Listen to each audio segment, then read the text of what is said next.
Welcome to Stitchery Stories, where textile artists share their life in fabric and thread, inspiration, techniques, disasters and delights. And I'm Susan Weeks, enthusiastic embroiderer and textile arts dabbler who also loves podcasting. So take a break and enjoy our light-hearted chat, and please share with your friends so they can enjoy it too.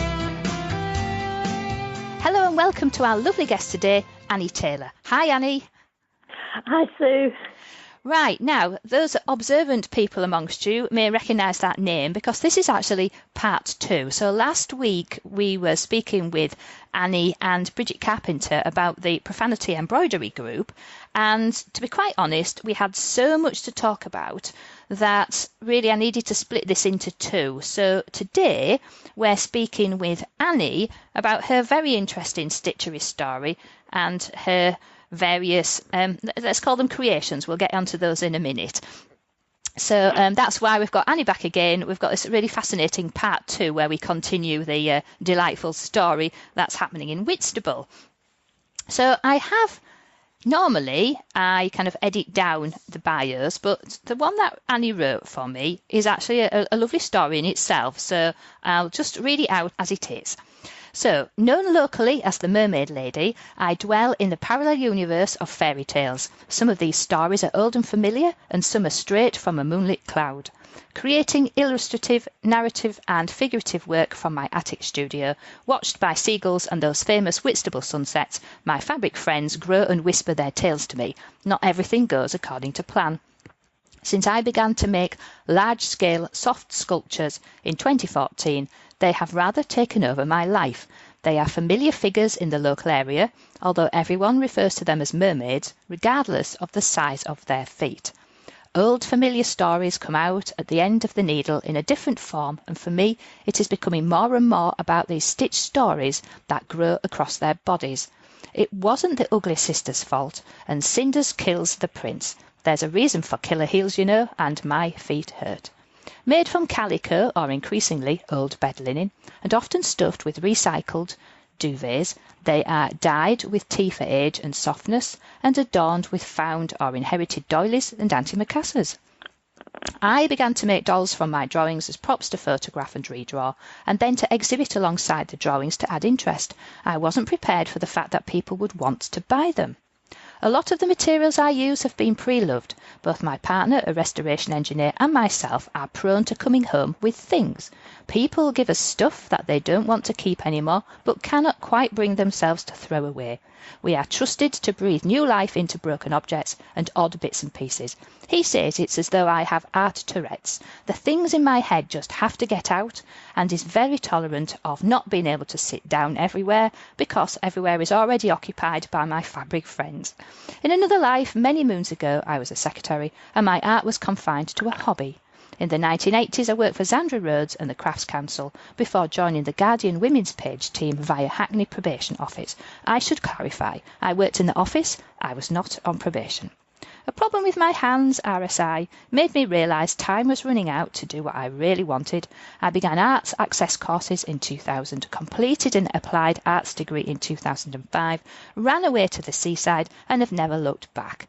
Wow, there we are. That's Annie Taylor on an A4 piece of paper. What a wonderful story. Now then, Annie, so before we kind of get much further in, do you want to share with us what you are working on at the moment and what has got you excited? What I'm working on at the moment, Sue, is more for the Profanity Embroidery Group. We've got our exhibition coming up in February, and it's based around song lyrics. And I'm doing 2 pieces. One is a flat embroidery, which will be wall-mounted, and that's based on PJ Harvey's song Sheila Gig. Right. And it's a piece of calico that I've painted with watercolour. I draw directly onto the fabric using indelible biro. Right. And just have to deal with any mistakes or changes of mind as they come along. That's very brave, isn't it? It's just how I've evolved. When I was younger, I used to sort of try and get a perfect finish and a perfect sort of flatness on my paint, almost as though it had been printed and erased the hands that had done it.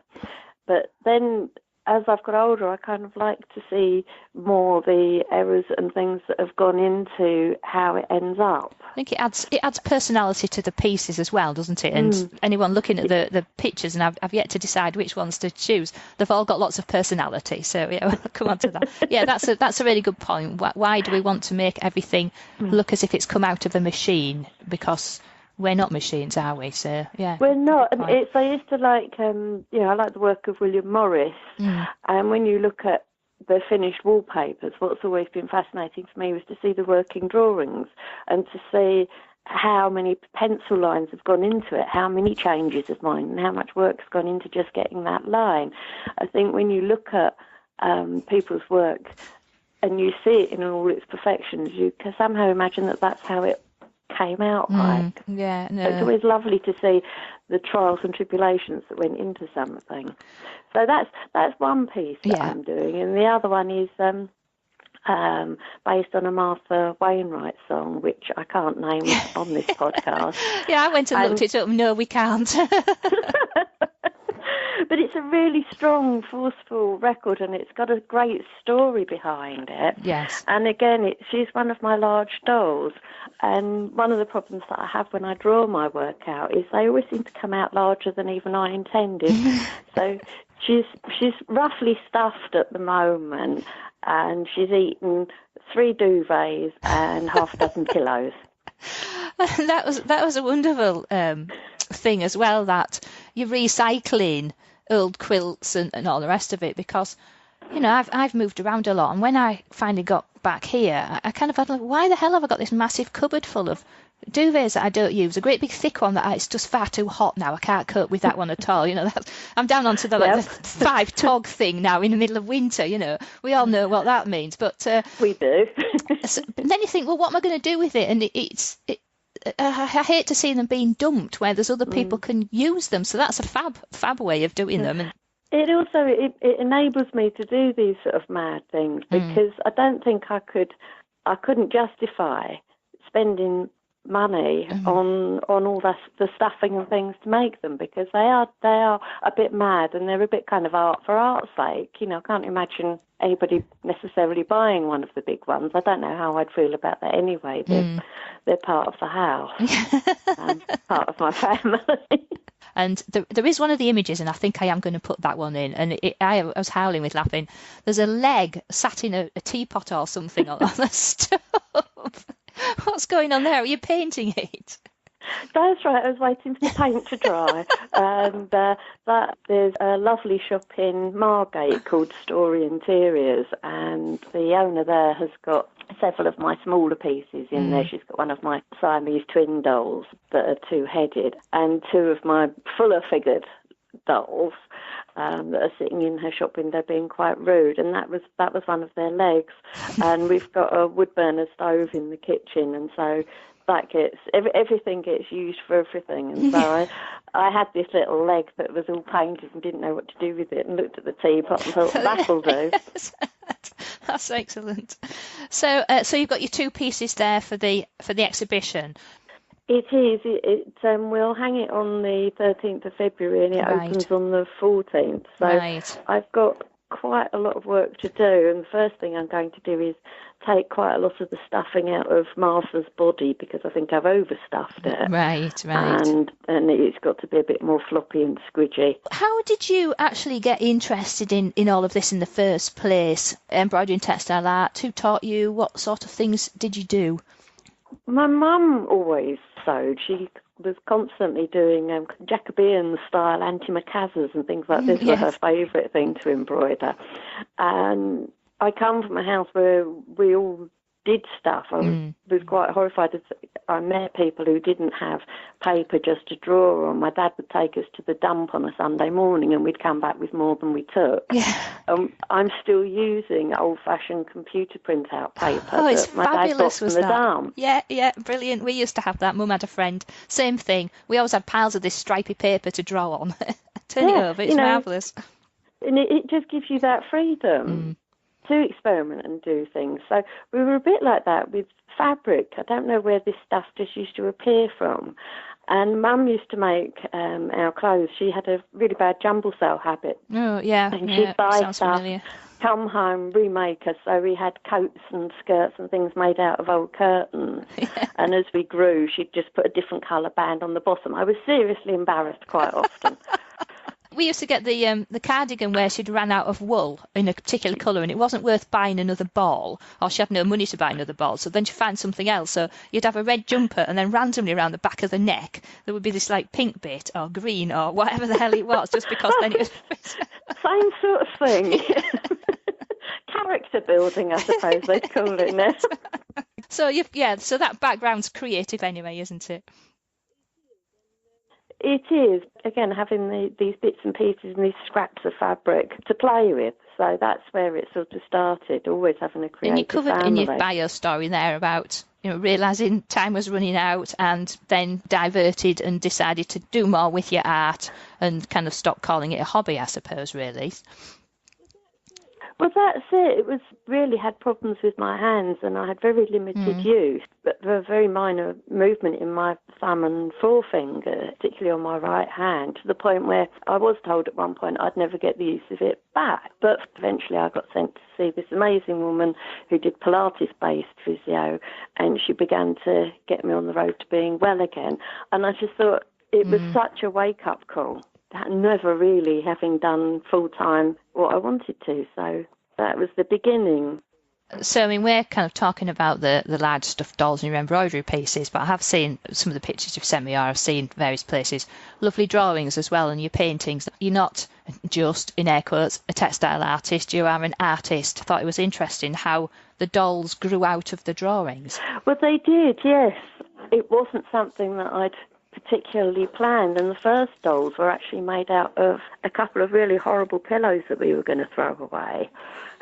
And I cut them out of the pillowcases and sewed them up and used the pillow stuffing to stuff them, and was just really surprised at the response they got. I was going to say, was that your first venture into kind of textile art at that point? I would say so, yes. Yeah, I mean, I'd done a lot of needlepoint and embroidery and things when I was working. Yeah, those dolls, they just sort of happened. And then from there on, I made a doll that was, I called her Alice because I'm an Alice in Wonderland obsessive.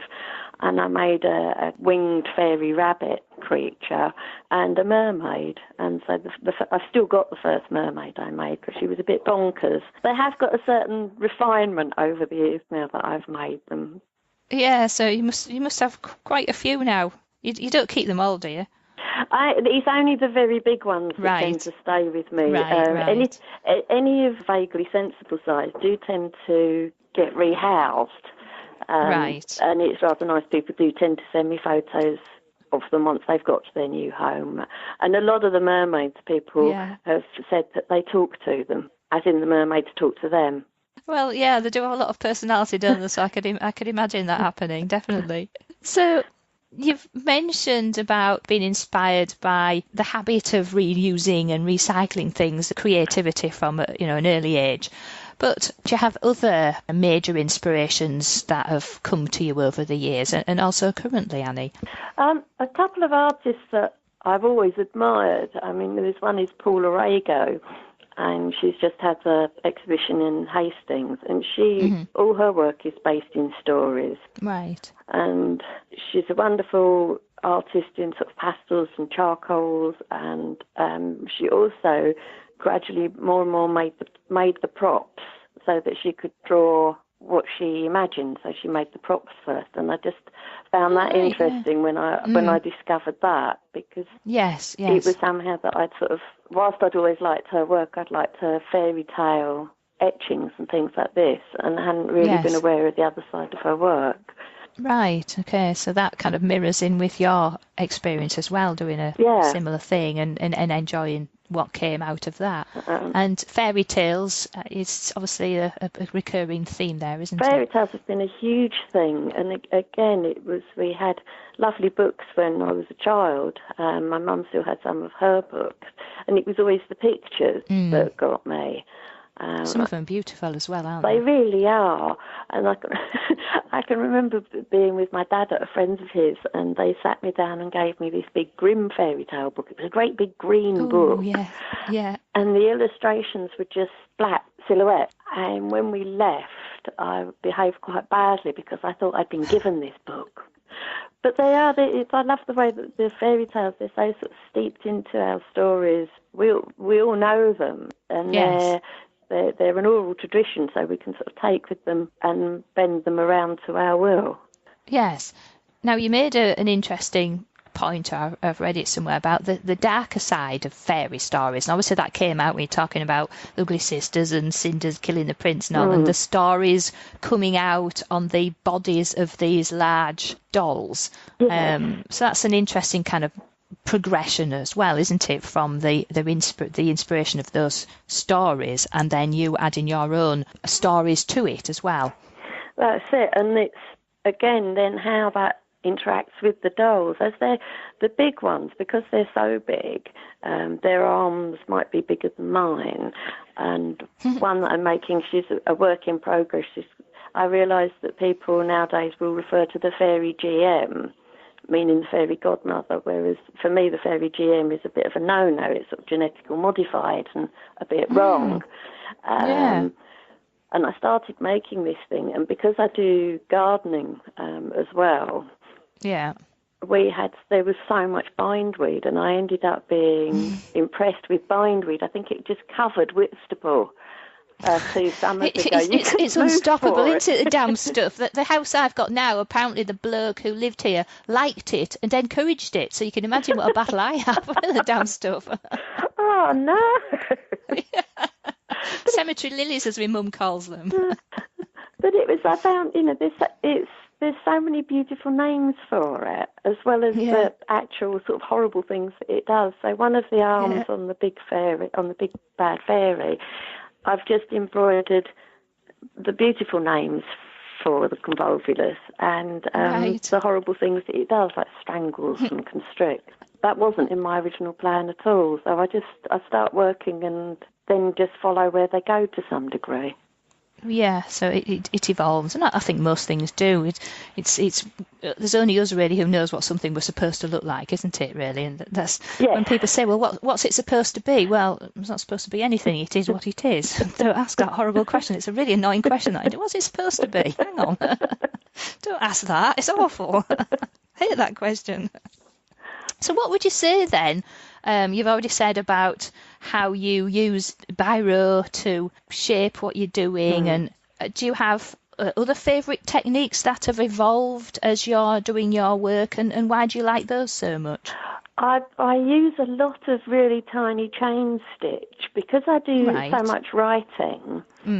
I worked out that, and I wanted to get a lot in, that if I do a really tiny chain stitch, just using that lovely Gutermann cotton sewing thread or the machine embroidery thread, I find it's a really lovely effect and beautiful colours. I can go over my own writing very easily with these tiny stitches, and it's very legible. Obviously, what you do have then is the fact that my writing might not entirely be legible, and somebody might be looking at it and saying, "What does that say?" But I quite like that because that is how I write, and it's coming back again to that thing of it's actually my hand that's done it. I'm not very good with a sewing machine, and I'm constantly breaking them, so the finer work all has to be done by hand. Right, and so do you do that after it's stuffed or before? I do what I do is draw and paint the head first, and then where I tend to do quite a lot of detailing on the hair and the small piece of work that I'm doing at the moment, I've embroidered onto her lips, ruby red, ruby lips, which is a line from the song. So I've done that before I sew it up, but with the body, I have to make the limbs and the body first so that I can then see where the words should go. Yes. So it's a bit of both then, really. That's right. Yeah, and text is a nightmare, isn't it? I've looked at the pieces I've done recently, and they've all got text in them, and I'm all thinking, oh, what do I do now? And I think for these last ones, I've done exactly that. The purists would shudder, but I think I did actually get it might have been a pencil, but I have an awful feeling got the biro out yesterday, and wrote in my capital letters on the thing, and then I did a split stitch on those pieces. But there's and I've got to that point of actually just write it out, because otherwise you're then trying to transfer things, and I have to say I'm not very good at doing the transferring thing. I do try, but I'm a bit rubbish at it. So that's quite a good one. So us non-purists will get the biro out, and everybody can cover your ears and don't listen to what we're doing. But I did do a kind of stitched storybook for the Ugly Sisters and Cinderella. A friend gave me a whole load of old serviettes just with a piece of self-embroidery in the corner, and they were all marked, so she felt she couldn't use them. And I just dyed them with some tea to age them a bit more. Used some of my mum's old iron-on embroidery transfers. Yeah, I love those. I've got piles of them from an old lady. I love them. They're fantastic. What is it about crinoline ladies? I could just cover everything with crinoline ladies. I found somebody who likes those things. Marvellous. I've got a big pile of them. And the old lady next door gave them to me. And I keep thinking I must get them out now and kind of do a retro-y, they're so dreadful, they're really nice kind of thing. I used to find them fascinating, absolutely fascinating when I was little. Anyway, sorry, I digress. But that was, again, it is all my love of these sort of like, you could say my work has quite a hefty amount of nostalgia in it as well, I suppose, with the stories and memories of childhood. And I used them to sort of illustrate this story, and that was a huge amount of words. And some of them, because I had a deadline to do it for an exhibition, some of the words I just left in biro. Right. And I had this idea that I might go back and finish them off. But when I got it back, I looked at it and thought, actually, no, that it is what it is, and it's finished. And that's an important thing as well. It's just to say, right, that's it. It's finished now. I'm not going to fiddle around with it anymore. It is. And that's, I think sometimes is part of the charm and part of the skill is knowing when to stop, isn't it? Yes, because I can, or I feel I can really overwork things. I wrote down towards the end of last year on a rough piece of paper and pinned it above my desk. Stop trying too hard. When you just go over something again and again and again, and you just beat the life out of it. Yeah, that is a really good point to have on there. Stop trying so hard. I think in lots of things as well, that really works quite well, doesn't it? So that's your techniques then. Basically, you chain stitch letters and your way that you transfer your image and your painting and so on.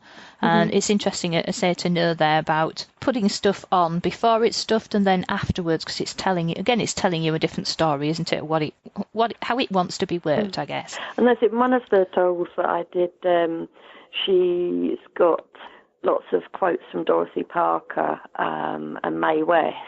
And I did them in a sort of spiral going around her legs and her arms. Right. So there was no way I could have worked out where those words would have gone and how to do the seams. No, that's a really good one. So what would you say so far, Annie, has been the high point of your textile art and embroidery journey so far? I think possibly the high point for me was making Big Alice, because she was the first very big one. She's 16 foot tall. 16 foot? Yes. Really? And a large amount of that is her feet. She's got the most massive feet. And she was a tiny little drawing. And in Whitstable we have this lovely little tiny shop window gallery. Yeah. And at the time I'd been making lots of little things and shoving them in the big cook's matchboxes and into little jars and things like that. And I just looked at this space when I booked it and thought, well, I'll make a big one so she's still kind of confined and shoved in there. I think there was something really freeing about just making this thing. No surprise on that size, crikey. And did I read on your blog that your partner's fed up with tripping over its feet? You did. Because I made her with her arms and legs button on with these huge buttons because her feet are really heavy and I couldn't move her if she was all in one piece. You can only move one leg at a time. So I've unbuttoned them and touched them under the bed for the time being.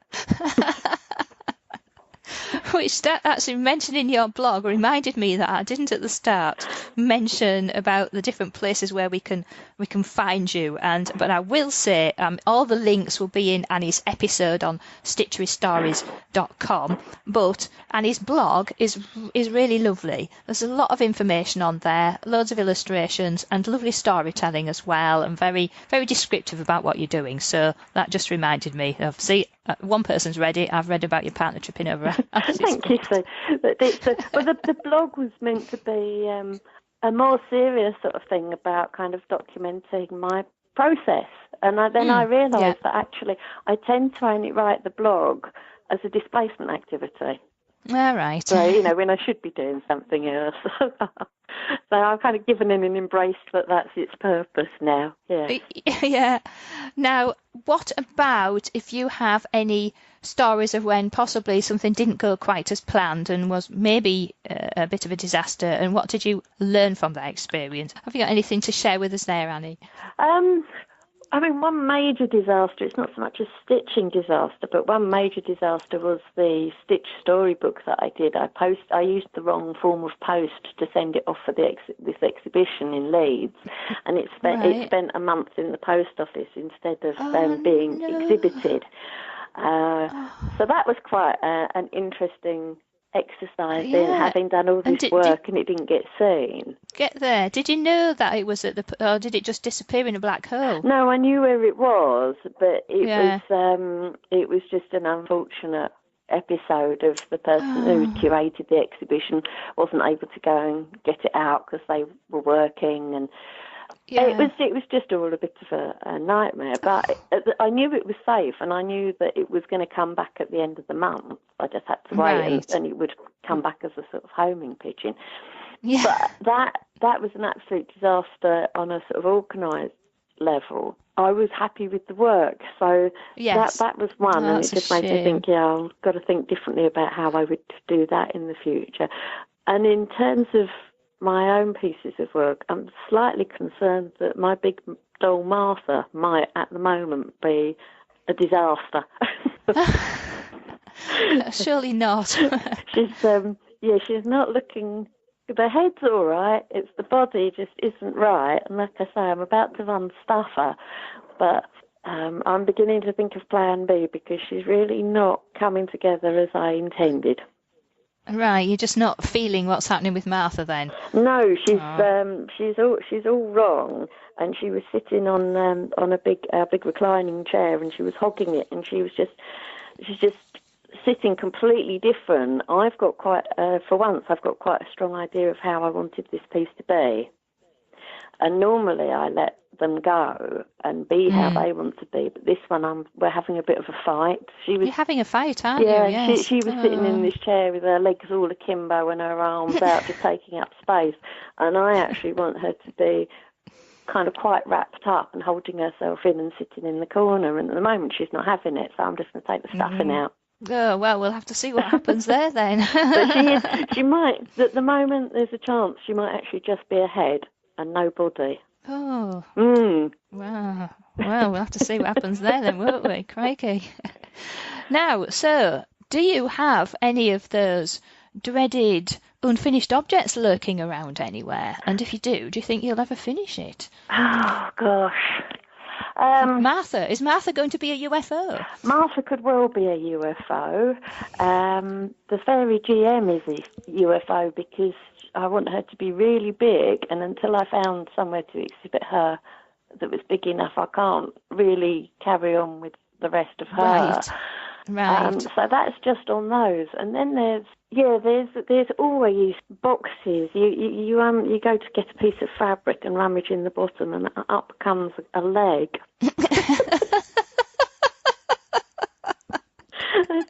I hope somebody doesn't just tune in at that point in time. What the heck's going on here? I opened a box the other day. Legs in teapots, legs in boxes. Good grief! There were 3 little arms lying in there, and they were. I knew what they were. They were for a mermaid, and I'd made the head and the body, and for some reason I kept making the arms too little. And I never quite get round to throwing these things away. So it's like, oh well, they'll come in useful for something for smaller. something that needs some little arms. You need to move a little body then, don't you? Yeah. Oh dear, that's priceless. But you know, I'll never find them at the time. I work in a real mess, so I know I won't find them when I do need them. Oh, that's absolutely wonderful. I keep finding legs and arms everywhere. Brilliant. And then there's always all the sort of like clothes and the sort of sensible things that I think I'd like to alter. You know, functional stuff. Yeah, yeah. There's a big pile of those.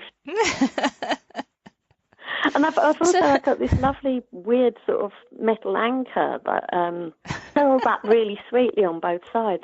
And I thought I would make a mermaid body that fitted that. That turns up every so often. And I go, oh, yes, I must do that. I must get round to doing something with that anchor. I said, if you tripped over that, you'll be breaking your feet on it. It's not that big, is it? It's fortunately, it's quite small. It is. It's only probably about 10 inches long, but it's very heavy, so it makes up in weight for it. As anchors tend to be. Well, that certainly was going to be one to keep an eye on for. Whatever happens to the anchor that's turned into a mermaid? Marvellous. She won't be a very good swimmer, will she? No, she won't. That's a good point. I see a story there.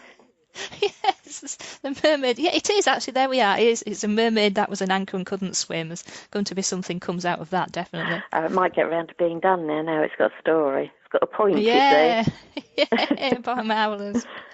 So, with all of these things lurking about, have you ever heard of the saying, beware long-distance elephants? Those items that just seem such a long way away and such a good idea at the time, but they creep up, and there they are, looming large. So, how do you cope with your distant elephants, Annie, and keep track of your projects, keep yourself organised, and keep creative as well? That's a lovely phrase, and I must say I hadn't heard of it before, but I'm going to use it now. Like a lot of artists, I just panic as deadline approaches and then just go into kind of 24-hour madness to try and get things done.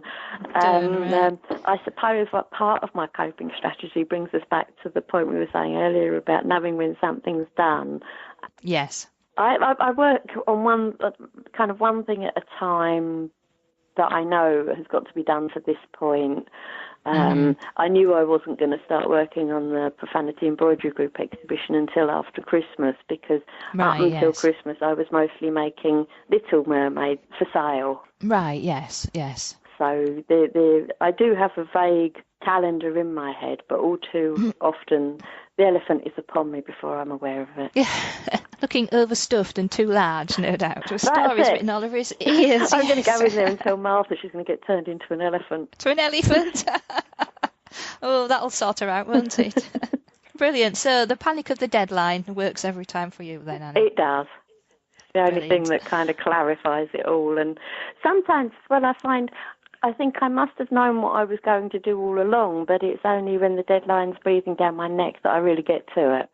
Yes, that's right. It can be a great focus of attention, can't it, really, as you say, and then you just get started and get doing with it. So I know I spend more time talking about doing textile art and embroidery than I do actually doing it these days. But anyway, and I've got this kind of procession. There's a procession of elephants all kind of piled up. Right, I need to get this one done.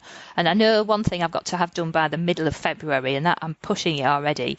And that, in fact, I've got two things to have done by then. Something else I want to start. And it's like, start doing more of it. So I do now spend more time on an evening, doing this. I try and stop being on the computer and stop doing some work and go and do some embroidery instead. So, and I never get time to watch telly either. I just don't bother with that at all. So can't be doing my telly. So there we are. So we just mentioned there about future plans. You're working for the Profanity Embroidery Group exhibition. Have you got any other kind of plans and projects that you'd like to just kind of share with us as we wrap up today, Annie? It's just unfortunately I've got some more stories and some more characters rattling up in my head that want to come out, and there's one that's waving around at the moment, again inspired because of doing the gardening for people, and I'm constantly digging up sycamore seedlings, and I've got this idea about Princess Sycamore and how she wanted to sort of spread herself around and grow and repeat, and I've got this vague idea in my head of this kind of floating figure with all these sycamore seeds coming off her. So that's what's in the back of my head that I would like to do. So that's an elephant. That's riding on an elephant in the distance. Yes.